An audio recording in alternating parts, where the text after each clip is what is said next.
It requires a freedom, also a feeling of freedom, so that you can develop your choice, develop yourself, and you have choices to become whatever you wish. I think one of the most important things is the balance between work and free time. I think that's one of the key issues. Finns are quite happy taxpayers. So as long as people feel that they receive services for their taxes paid, I think it's all right. It wasn't determined at my birth, so I had the choice to work myself up to the top. But I think that's something that you feel is quite normal in Finnish society. People really can do those choices on their own. สวัสดีค่ะเวลาพูดถึงประเทศฟินแลนด์หลายท่านก็คงจะนึกถึงซานตาคลอสหิมะการศึกษาที่ดีหรือว่าคุณภาพชีวิตที่ดีนะคะฟินแลนด์ถูกจัดอันดับให้เป็นประเทศที่มีความสุขมากที่สุดในโลกในปีนี้ 2024 และเป็นปีที่ 7 ติดต่อกันฟินแลนด์ทำยังไงถึงทำให้คนของเขามีความสุขได้มากมายขนาดนี้ Global Focus จะไขความลับเรื่องนี้กับคุณวิลเล่ทาบิโอรัฐมนตรีการค้าระหว่างประเทศและการพัฒนาของฟินแลนด์ค่ะหากพูดถึงประเทศที่มีความสุขที่สุดในโลกเชื่อว่าหลายคนคงจะนึกถึงฟินแลนด์เป็นประเทศแรกๆเพราะไม่ว่าจะมีการจัดอันดับกี่ครั้งชื่อของฟินแลนด์ก็มักจะติดโผอยู่เสมอในรายงานความสุขโลกประจำปี 2024 ฟินแลนด์ก็ยังคงครองแชมป์อันดับ1และต่อเนื่องกันเป็นปีที่ 7 อะไรคือเคล็ดลับที่ทำให้พวกเขามีความสุขอยู่เสมอ Minister Tavio, Finland always dominates the World Happiness Report. So what is a definition of Finnish happiness? Oh, well, happiness, that's a subjective matter, of course, but it means that you are not unhappy for certain. But in the happiness report, they collect data from various kind of meters. For example, the income, expectancy of healthy life, trust to institutions, charity, many things that combine which country wins the happiness stats. Basically, it's an institutional thing. It records the well-being of nations and the institutions' functionality as well. Are you happy, Minister? Oh, I'm very happy, especially now that I'm in Thailand. You're welcome to Thailand. So for Finland, is happiness a product or a result of government policies, or is it just simply because Finnish people are happy people by nature? No, it's a product of society. It requires a freedom, also a feeling of freedom, so that you can develop your choice, develop yourself, and you have choices to become whatever you wish. It's a trust to institutions, a low level of corruption, trust to police, equality. Finland is known to have a very equal society where men and women work in the same jobs and have the same possibilities to also take part in the society. So it's many of these things, and developing of these things, so society can definitely always keep on improving to make citizens more happy. What are the top priorities when we talk about policies that make Finnish people happy? I think one of the most important things is the balance between work and free time. So countries where people need to work very long hours or the work life is somehow more difficult, I think that's one of the key issues. It's always you have to have the efficient industries where employees are treated with integrity. Free time, of course, is important key to happiness. And Finns also, of course, protect their nature, so every Finn can have good possibilities to move in the clean nature, do sports, and these sort of things. So I think government policies all regarded to work, health, the social security network that everyone can also fail a bit, but then bounce back to the work, so people feel secure in the society. We know that well-being state is very expensive, so collecting a lot of taxes is involved. I just always want to make sure you don't collect too much, but still you have to fund the welfare state mechanisms, the social security, the good institutions. So I think it's policies that actually people demand in every country in the world. But it's just a matter of time whether you can take those steps to achieve that kind of society. And Finland is quite known to have this very functional society. It's a very safe society and a healthy one. So I think it has contributed through these government policies, but also I guess the nature and how Finnish people are. I think they are used to living in cold north where it's long winters. So they kind of also used to be humble and take care of themselves, their family, and also their neighbors. So I think it creates a network of trust. Also makes people happy a bit. ฟินแลนด์เป็นประเทศที่มีการเก็บภาษีรายได้บุคคลธรรมดาสูงมากอยู่ที่ประมาณ 51% แต่ทำไมประชาชนยังคงมีความสุขและยอมรับการเก็บภาษีที่สูงแบบนี้ Let's talk a bit about social welfare. As you said, you cannot collect too much, yet you need the money to run the whole system. How do you strike the balance? Finland had a very successful company for a long time, so of course that contributes to economy. But also Finland faces economical struggles, so it's not given that Finland will stay on top of the happiness index, but we have been now consequent 7th year in the row of winning this index, which of course makes us very happy. But I think it's just a long process.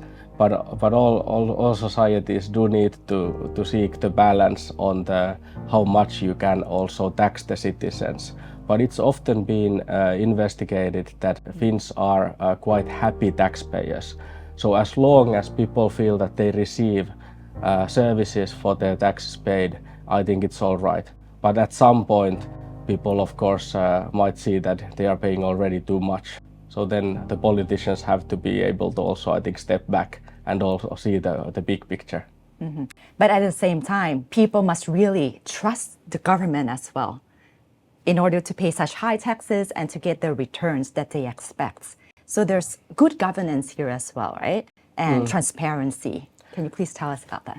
Finland is maybe built that way that there's not much corruption. So I think officials, politicians, everyone gets paid a decent amount, and there is not like a real demand for corruption either, I think. So everyone can work and they can live by the wage that they are being paid.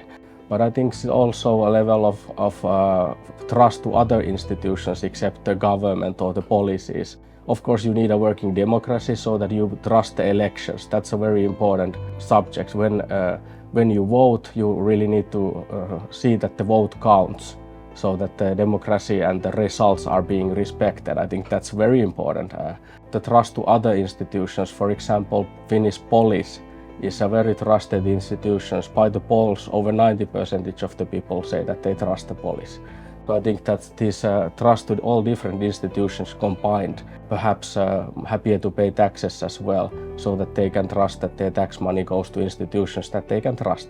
You said there's no demand for corruption in Finland, but people are greedy by nature somehow. There must be some kind of corruption, even in Finland. Yeah, it's difficult to say how much corruption, because I think Finland is one of the least corrupted countries in the world. But people in Finland are not mentally aiming to become like a multi-millionaires, like I know the people in many countries would be. And I think it's important actually to have that healthy entrepreneur mindset. But also Finns are quite used to high standard of living in general. So no matter of your economic position in the society, your standard of living is quite high. So you have a big apartment, you own a car, probably you need to take a big loan from the bank, but still it's manageable. So I think economically it's very important that the people who work feel that they are getting paid enough for their work. So there is not like, people do not want to feel like they would take risk to do some crimes besides their work. Mm-hmm. Does education play a role as well in teaching Finnish people since they were young about how bad corruption would be for the country, for themselves maybe?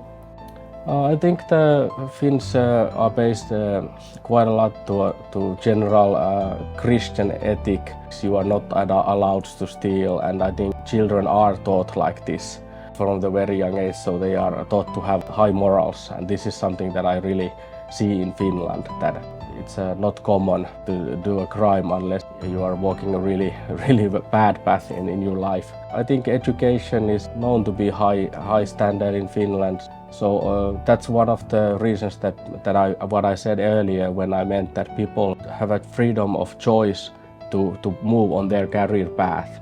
So you can become anything from any society level. So I was raised by a single mother who was struggling, and yet I have a good chances to study, to become a lawyer, and then become a politician.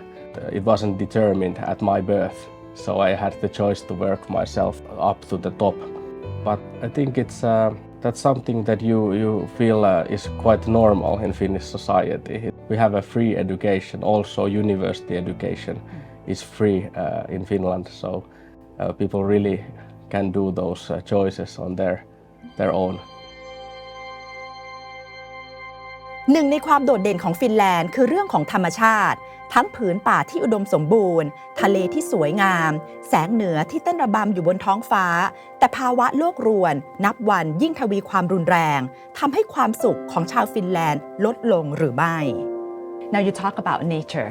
I went into your website, Visit Finland website, and it says Finnish people enjoy the simple things in life like clean air, pure water, and then have a walk in the woods, you know.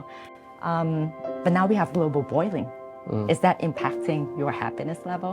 Oh, I think many people are worried about the climate warming, but I don't think that's the right way to go. Instead of being worried, you have to trust the process and let the governments and politicians to handle the issues the best way. I think what is worrying me more is the cost of the climate actions. So when we make Finnish technologies, which are the cleanest technologies and best solutions to climate issues, we always see that they are cost effective and competitive. Yeah, climate change is discussed in Finland quite regularly, and it's always a topic in politics. But I don't think it has affected happiness much.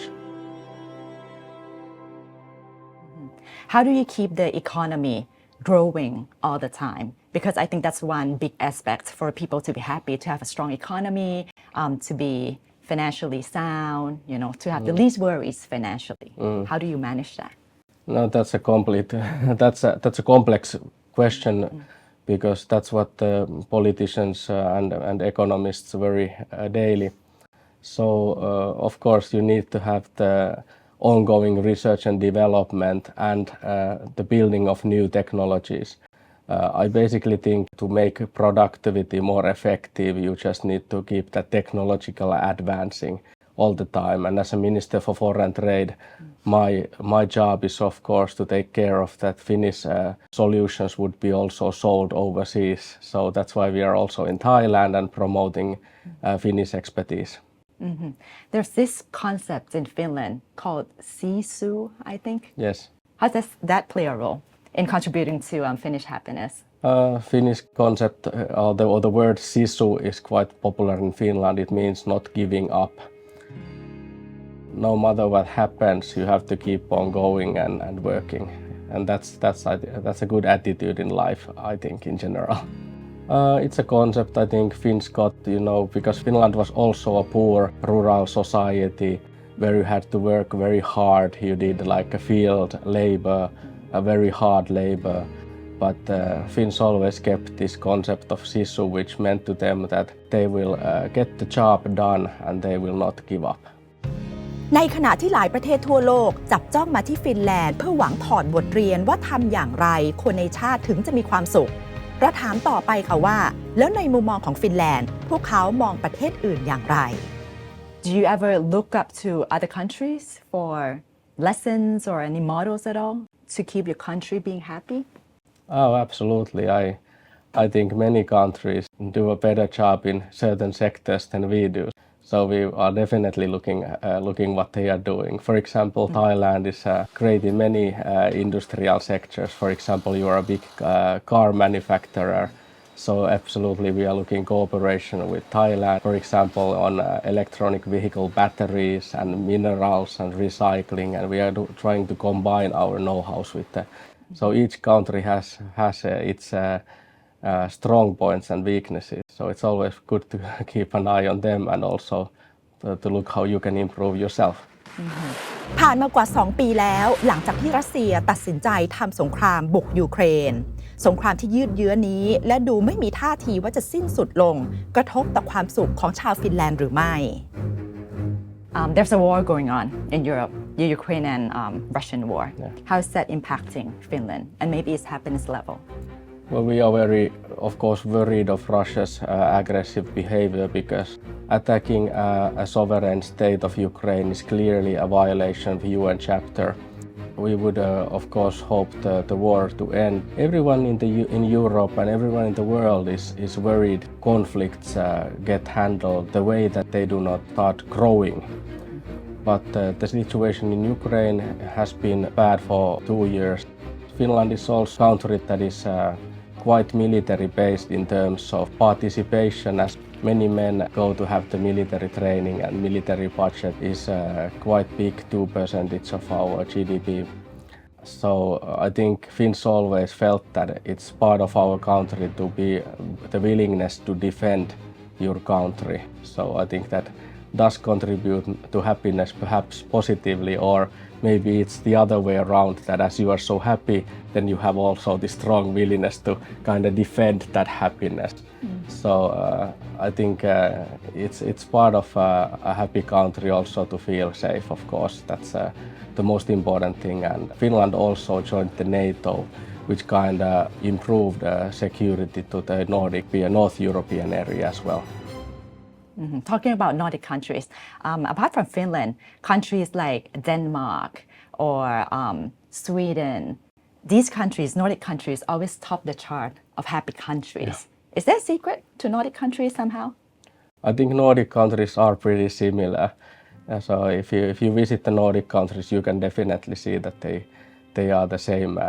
They do have their differences on more smaller level, but perhaps these are societies that have been structured quite the same, and they always take a lot of legislation from each other, and the work between Nordics has always been a natural cooperating with the neighbors.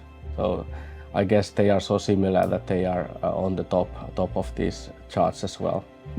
Is there any similarities at all that you see between Finland and Thailand? I think there are quite many similarities, as I think Finn and Thai people get along pretty well. So I think Thai people have a good sense of humor. Finns probably have a bit of a dry sense of humor. I always feel that Thais and Finns are quite on the same page. So on the society level, I mean, Thailand is a country of free people. I always seen the level of freedom, and I know. So I think we make a good match. You used to be an exchange student here, Minister, when you were younger. Has Thailand changed a lot since then, in your opinion?